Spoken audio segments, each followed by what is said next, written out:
Bubba Wallace ended up 11 points, one win at the Brickyard, six top fives, 14 top tens. Those numbers kind of surprised me a little bit because it feels like he ran better than that. But this is the killer here, nine DNFs and led 378 laps. I probably would have guessed he led more because he was really strong all year. The leader of that 2311 stable, and I actually think that that team is on the upswing. And if, like you said, 2311 exists next year, I think they could both be fast and forces to be reckoned with. I think his best career year he's had. Um, but yeah, he was definitely out front a lot, and it was kind of feast or famine. Following is a production of the garage area. All right, welcome back into the garage area here for our post-race recap show. No race to talk about this week, so we kind of wanted to talk about the season as a whole, the things that may have surprised us, the things that were kind of disappointments, I guess.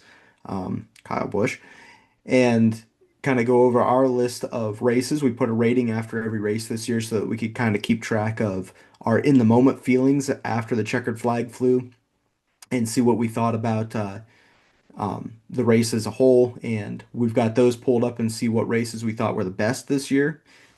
We probably don't line up exactly, but we'll see what my top five best and my top five worst or low five worst, whatever you want to say, were. And we'll talk a little bit about the way the season played out and taking everything into account. The fact that, like, we understand what the playoff format is, we understand what the next gen car is.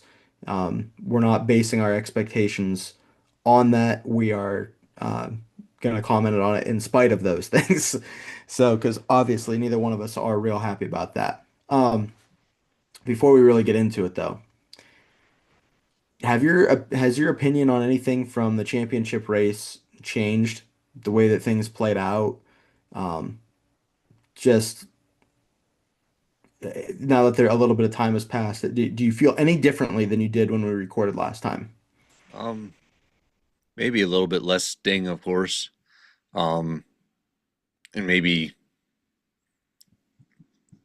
I still hate how it all played out and how the championship was formed. I think in the moment I felt like Kyle Larson was so undeserving of a championship because of his performance this year, but that has I think any other year he was still would have been a deserving champion, but other than that, no.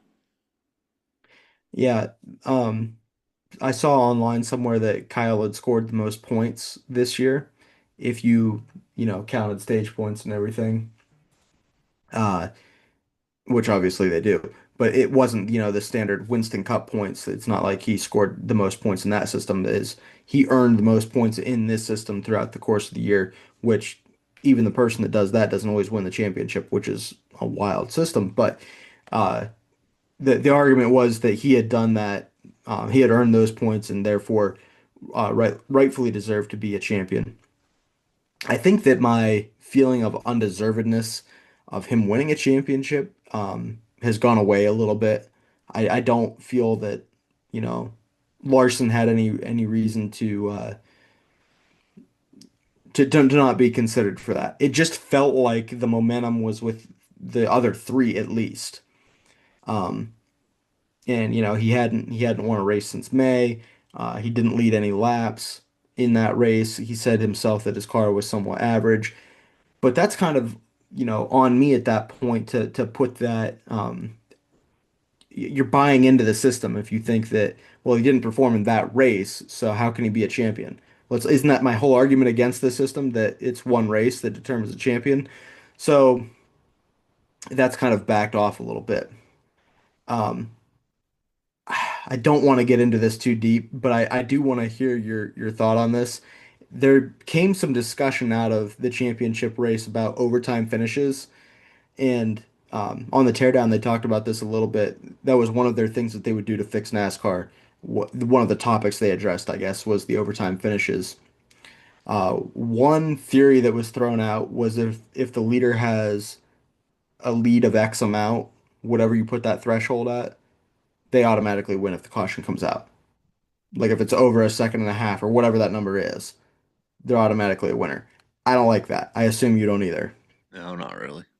The other theory that was thrown out was if a caution comes out after, uh, it's going to run the race into extra laps, then the two theories were thrown out there. One is you're not allowed to pit, and the other one is it's a mandatory pit stop, but it's a non-competitive stop, so everybody comes out where they came in. I don't like that either. I think that the issue is it's not that Denny Hamlin didn't win the race. I think the issue is he did everything he needed to do to win a championship, and it came down to one restart. Um, I don't care that Denny lost that race because they should have taken two tires. I'm sorry. I've changed my opinion on that. I understand why they wanted four. They wanted to be on offense. It's a three lap shootout. Like you gotta get the track position. The tires don't matter as much as the track position does in that position. They should have known that. So I feel like in that situation, that's their own fault. I don't think that should have necessarily cost them a championship, but to cost them that race, you made the pit call. And how many races have come down to, a final pit stop like that? So I have no issue with that, and we can talk more about overtime and, a different scenario. But do you have any thoughts on any of that? Um, yeah, the only other thing we would say would be if there's I don't know, as I was about to say something, I changed my mind on it. So I really right now, if we're gonna have it overtime, it's either What gonna was have you say? overtime or no overtime. So I think those are the only two options. The only that's kind of where I'm at. Well, that's kind of the thing that I've heard thrown out there as well, just eliminate overtime altogether. I don't like that. Um, I don't want the race to end under caution in general. Uh, but yeah, I'm okay with tweaking overtime a little bit, but I really don't have a huge issue with it. And again, we can address this in a different setting altogether to really get into how we would solve it altogether. But yeah, I just didn't know if you felt anything differently from the championship race or the finish or any of that. And not enough to really mean anything, I guess. Denny's clearly heartbroken. I heard that he reached out to Carl Edwards to kind of talk to him about how that all works. Um, boy, it's got to be a tough place for him to be in. He still hasn't dropped his last podcast yet, so um, I'm looking forward to listening to that when it came out. I tweeted Travis and asked him when it was coming out. He didn't reply to me, but I was hoping to hear something. I kind of expected I wasn't though. Okay, now that we got all that out of the way, the 2025 season has come to a close. Kyle Larson has won the championship. Um, Ended up with three wins this year, right? I think that's correct. Yeah, Yeah, three wins. Um, he won at Homestead. Where else did he win? I've got my Bristol. yeah, Spring Bristol, and he won Fall Bristol. Is that right? No, No, he won Spring Bristol. Where else? I saw his name. Kansas in the spring. Okay, yeah, yeah. All right. Um, my list is all out of order because we're going to talk about this in a second. I filtered our ratings and it shuffled the whole schedule around. Um, so yeah, Larson ends up with three wins on the season. Um, let's look at Hendrick Motorsports as a whole because we agree. I actually went back and looked at it since 2015. Only Hendrick, Penske, or Gibbs have won championships in the last 10 years. That's the only three teams that have won anything, as you would expect. Um, Larson ends up with three wins this year and is the champion. He had 15 top fives and 22 top tens, two DNFs, and led over 1,000 laps. William Byron also had three wins, including the Daytona 500, 11 top fives, 16 top tens, and four DNFs, also led over 1,000 laps. Chase Elliott, he had two wins. What were his two wins?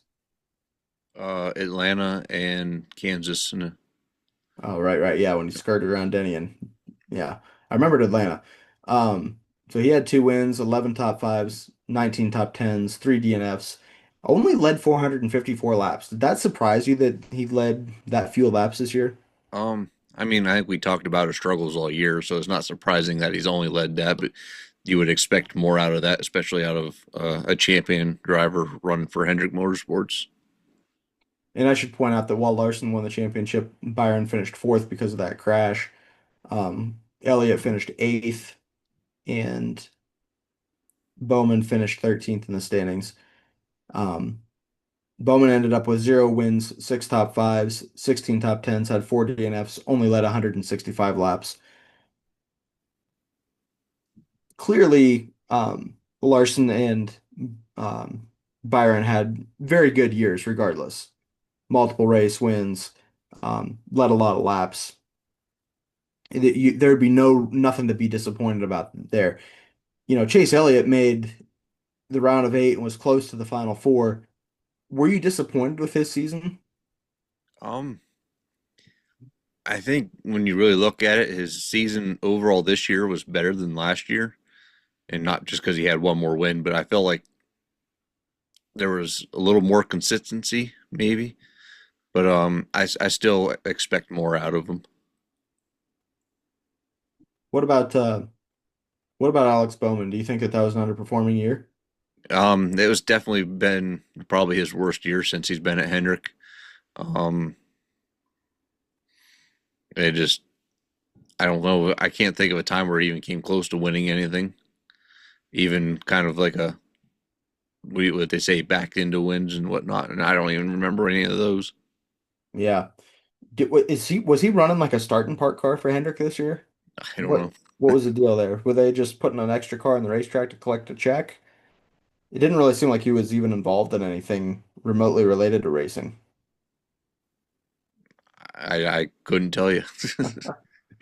Yeah, he obviously made the playoffs because Blaney won the race at Daytona, and there was no new winner, and he was close enough in points to get in there, but made zero noise in the playoffs. So I guess you'd have to say that that was disappointing for him. Denny Hamlin, Joe Gibbs Racing. Denny had 6 wins, 14 top fives, 18 top tens, four DNFs.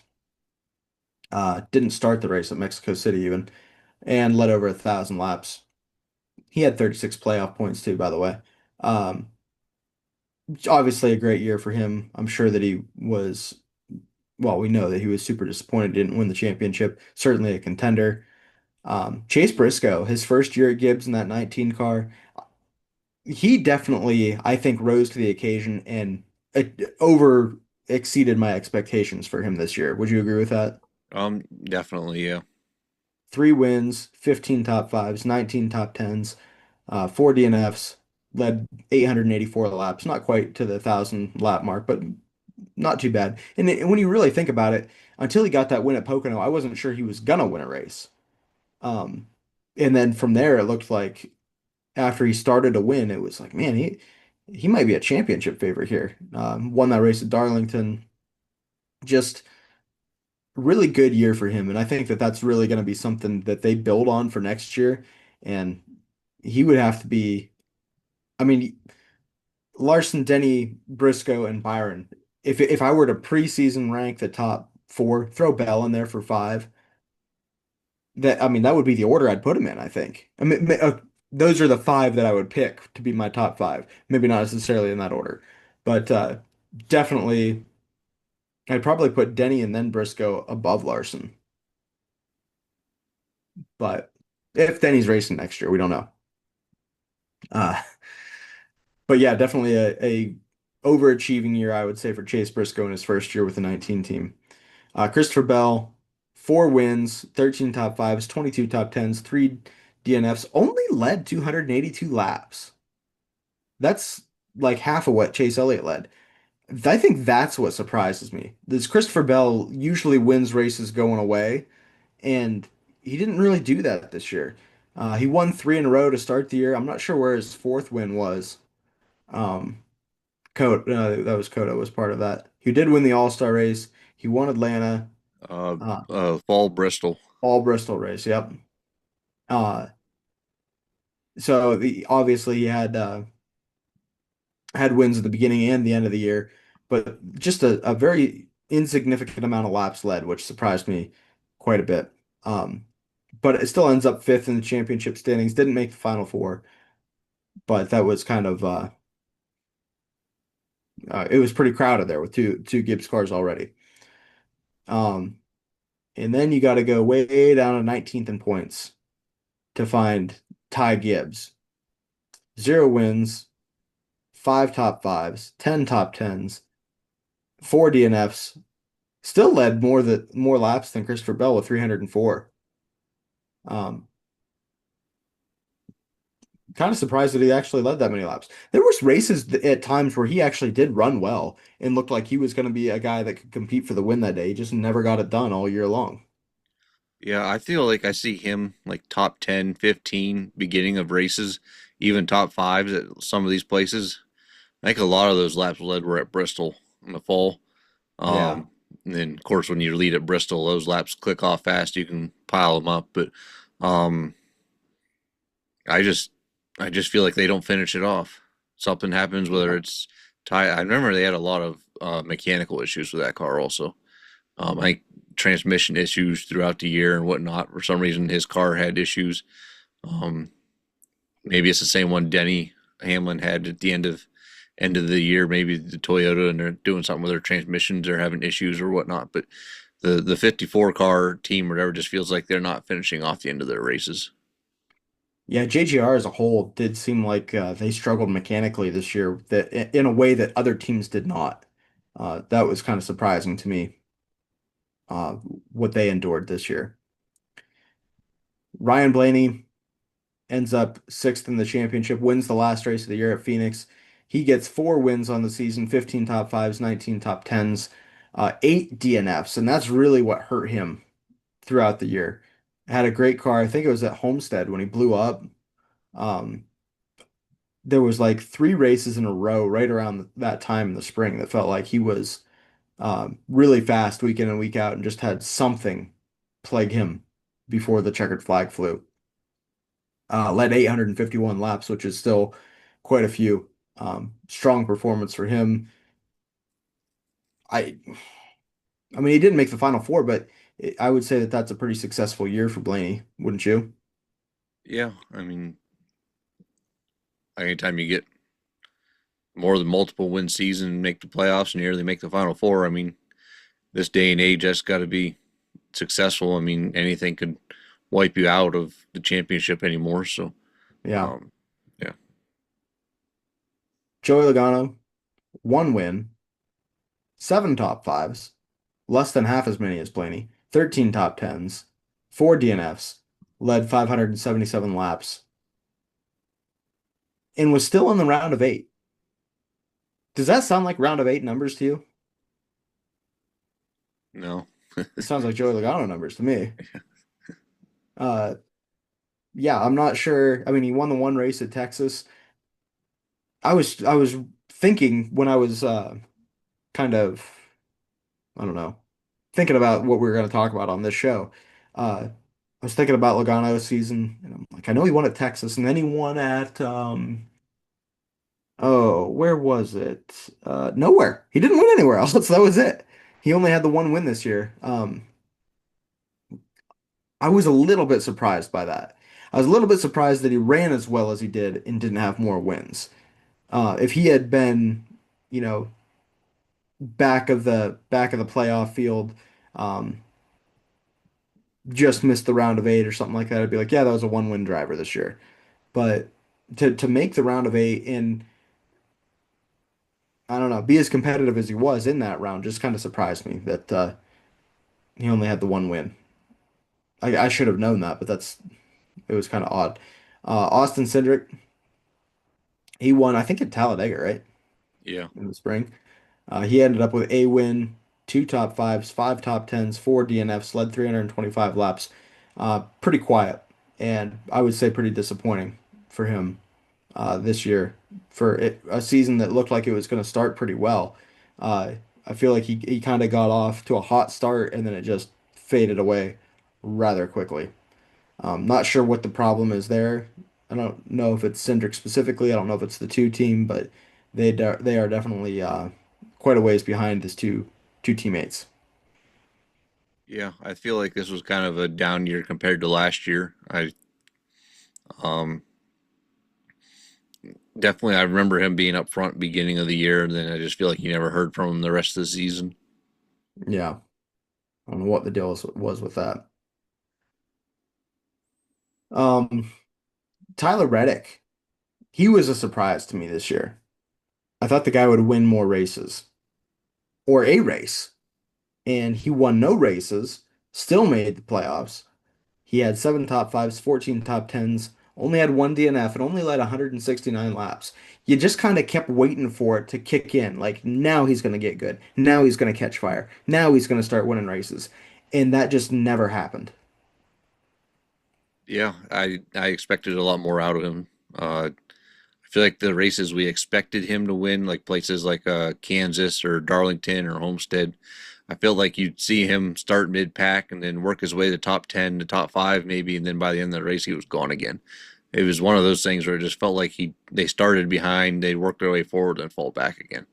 I felt like that was his season. He just kind of just never was up front, but at times it looked like they could get there, but never ended up there. Yeah. Um, Still ended up ninth place in the points, which I think is great for how they ran. Um, I'm not concerned about him going into next year. I think that they'll get that fixed. I think he'll be competitive again next year. Um, If the team still exists. yeah, that's a good point. We'll find out. His teammate Bubba Wallace ended up 11th in points. One win at the Brickyard, six top fives, 14 top tens. Those numbers kind of surprised me a little bit because it feels like he ran better than that. But this is the killer here, nine DNFs and led 378 laps. I probably would have guessed he led more because he was really strong all year. The leader of that 2311 stable. And I actually think that that team is on the upswing. And if, like you said, 2311 exists next year, I think they could both be fast and forces to be reckoned with. I Yeah, think that, this sorry, is go ahead. definitely Bubba's better year this year. I think his best career year he's had. Um, but yeah, he was definitely out front a lot, and it was kind of feast or famine. Nine DNFs or running up front. So Yeah. And that's the thing. Like a year or two ago, probably a couple years ago, I would have said, okay, this is an Alex Bowman situation here. I have no idea why he still has his ride. He's not performing. He doesn't deserve to be in a team that's this good. But this year, he's kind of got that turned around, and it made me a believer hey, maybe he can win races. Maybe he can get it done. So I would look to see how they start next season, because they've been so up and down over the years. I would definitely expect Tyler Reddick to get it back in gear, and hopefully, for their team's sake, Bubba Wallace is able to follow because I think that there's certainly potential there. Um, I guess we can mention him just because it is technically a teammate. Riley Herbst. He was a full-time entry, right? yeah, I He half ran the all the time I forget races. he's out there.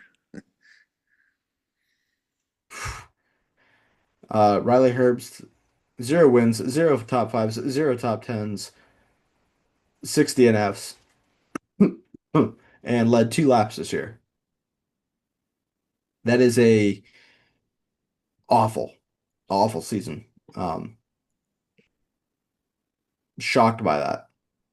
That he is that bad.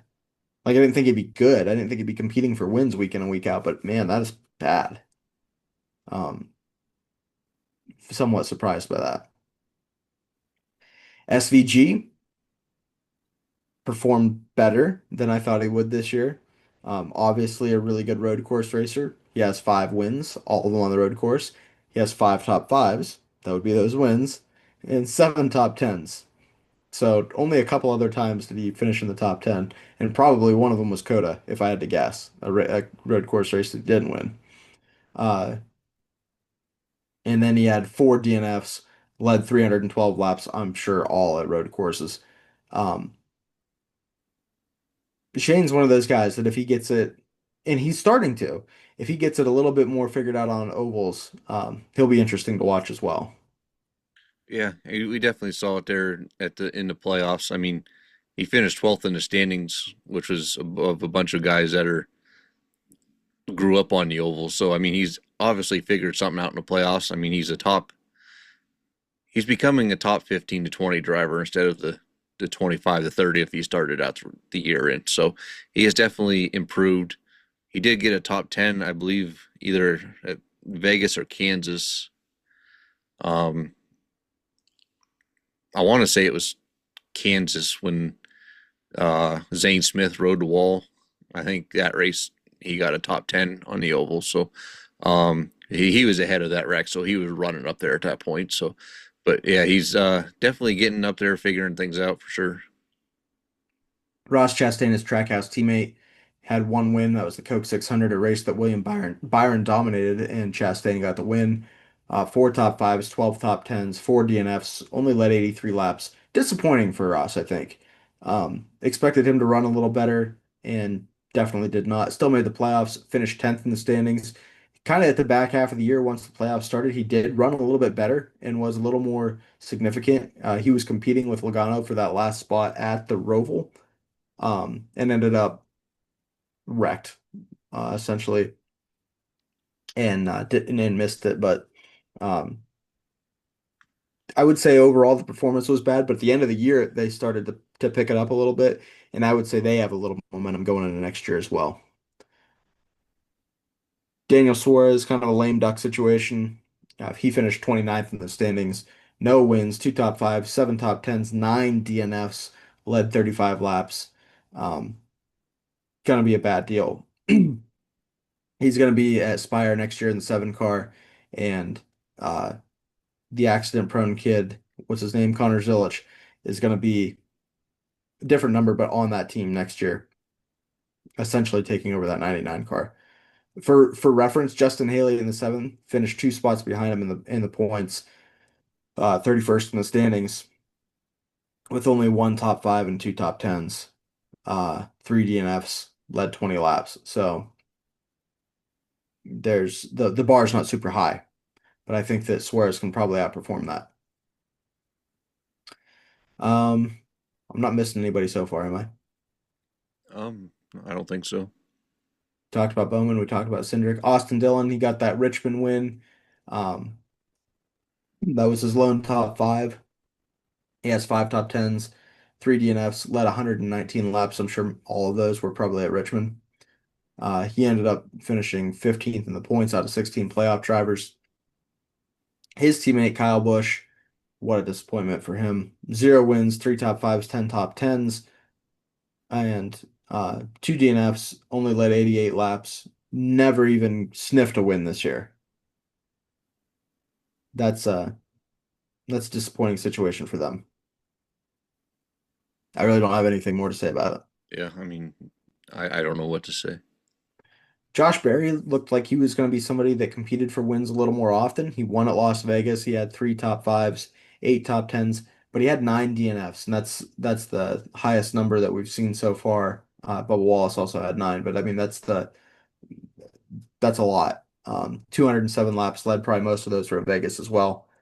It seemed like he was going to have an opportunity to compete um, a little more often. Didn't happen. Had a terrible start to the playoffs. Nobody could have had a better start to the play, or yeah, a worse start to the playoffs than him.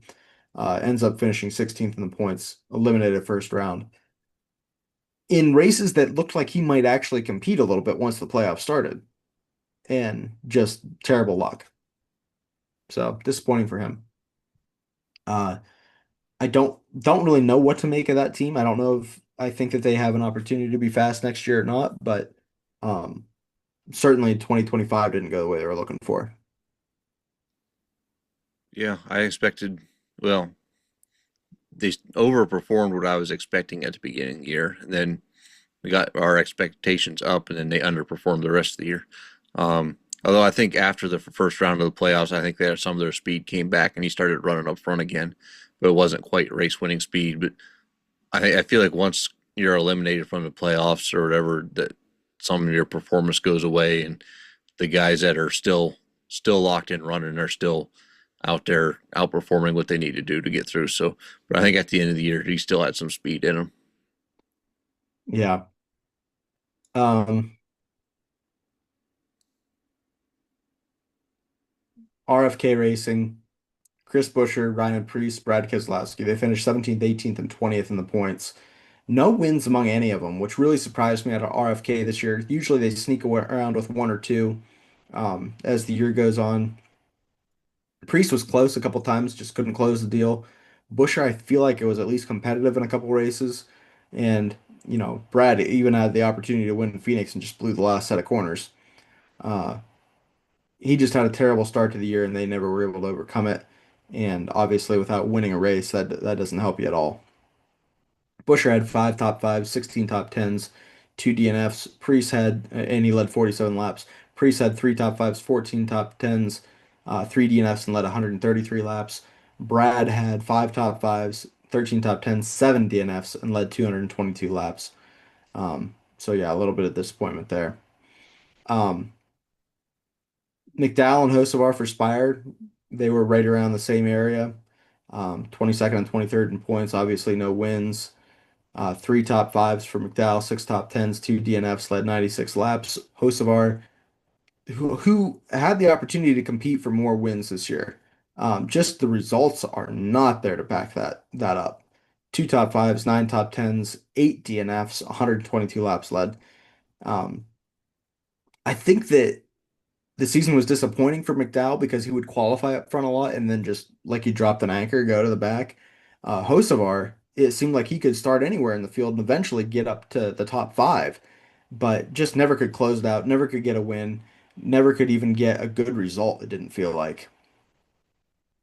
And obviously, we already talked about Justin Haley, the other Spire car. So, um, the only other team that I'm gonna touch on, well, we'll talk about Stenhouse and Hayek Motorsports. That huge disappointment for them. They're 30th in points, one top five, three top tens, four DNFs, led eight laps. Um, I would have expected a little bit more competitiveness out of them this year, and definitely did not get it. The front row cars were on the last row, it seemed like all the time. The legacy group of Eric Jones and John Hunter Nemechek showed speed at times. Um, they ended up Eric Jones had four top fives, five top tens, so he was up front every now and then, but he had five DNFs, only led 11 laps. John Hunter, two top fives, eight top tens. He was up in the top 10 significantly there for a stretch, it felt like in the late summer, and had three DNFs, led 37 laps. So I think that pretty much gets us through the relevant people. Um, you kind of keep waiting for Legacy to take that next step. You wait for Spire to take that next step. We'll kind of see what that's like. I would say that the big winners are guys like Chase Briscoe at JGR, and the big losers would be, the Kyle Bushes, the Daniel Suarez's, guys like that. Would you agree with that?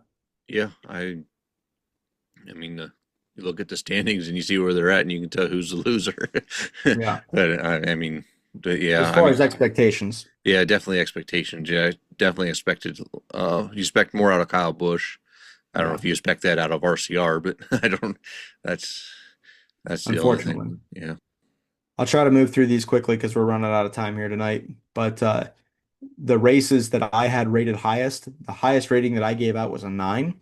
And I had one, two, three, four races like that. Atlanta, uh, where Christopher Bell won, that was a close finish there at the end.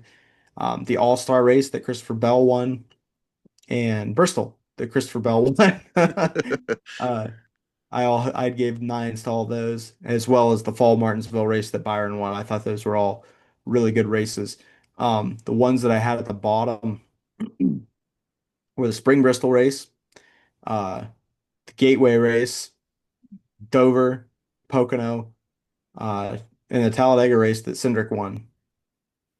All of those I had two, three, four, four, and four. I mean, just not not in some of those cases what we were expecting, and I think that's probably the case. Uh, why I was grading on a curve there, because I just expected more out of those particular races. Let's see what we got here. If I can figure out how to do this filter on yours. So you were a little stingy with the nines. You only gave out two of them, which is odd because that's your seems like that'd be your favorite number. Um, the Daytona race, the summer Daytona race, the Blaney won. You had that at a nine. The Coda race, the Bell won. Boy, we're both loving these Bell wins. Apparently, I had that at a nine. At an 8.5, you had the Fall Martinsville race. Another 8.5 was the Atlanta race in The fall. June. Yeah. I guess Um, summer. yeah, the summer Atlanta race. And then the other Atlanta race was right behind that, with just a solid eight. So obviously you're liking that style of racing. Um, the Talladega race that Cindric won was at the bottom of your list with a two. You gave a three to the Indianapolis race, and then fours to Spring Bristol, Watkins Glen, Iowa, and Texas, which is ironic because Joey Logano won that race. That ends up being where uh, you place that. But I thought that was interesting to keep track of our own standings this year, or our own ratings this year of the races that we watched. Kind of, I don't really remember why that Talladega race was so bad. I don't really have any memory of it other than Cindric winning, but certainly we seem to agree on that. And I guess we like exciting finishes, and we like when Christopher Bell wins because that seems to be some of the better races. Um, so that was kind of interesting to see that comparison. Yeah, I just noticed the we didn't the I remember the Cindric Talladega race. It was just nobody could pass. It was just a 2x2 push. Nobody would jump out of line to risk falling through the field. And um, obviously, I had Indianapolis or whatever at three there. It was just one of those things. I think Larson had a faster car than Bubba Wallace. Not to take anything away from Bubba, but just it's such a one lane track, and with these cars, it just doesn't. You can't you can't get beneath a guy to pass him. You just get aero blocked and get tight up the track. It just that's kind of remember those couple races, but um, yeah, Yeah. You had seven wins this year, picking the correct driver to win the race, um, including well eight if you count Christopher Bell with the All-Star race, but three of those were SVG at road courses, so they shouldn't count. I had one, two, three, four, five. One of those was SVG at Mexico City, but I did point out when we were talking about this that that was the first road course race of the year that he won before we really knew he was good. So that one still stands, I think. okay. Uh, but yeah, we finished 1-2 a fair, or at least in the top. Yeah, we actually we had I had a lot of second and third place finishes. I see you had a lot of thirds, fourths, had a lot of wins. So we did pretty good at predicting this year who was going to run well in the races. So I would consider that a success for us here at the garage area. Kind of fun to just take a minute and look at the season as a whole and see how it played out. The moments that you kind of savor a little bit longer because of how they turned out, and the ones that you hope that you could block out of your memory forever. So that's our season recap here in the garage area. Again, Kyle Larson ends up winning the championship. I ended up winning our picks championship. That was awesome. Uh, we'll be back with some more podcasts throughout the off season here. I don't know exactly how often. Hopefully, we're going to have one next week. It's going to be my favorite one that we do, I think. And Ryan will probably be doing some races here along the off season as well. At least that's what I'm trying to talk him into. Make sure you follow us on social media. Links are in the description, and we will see you guys next time in the garage area.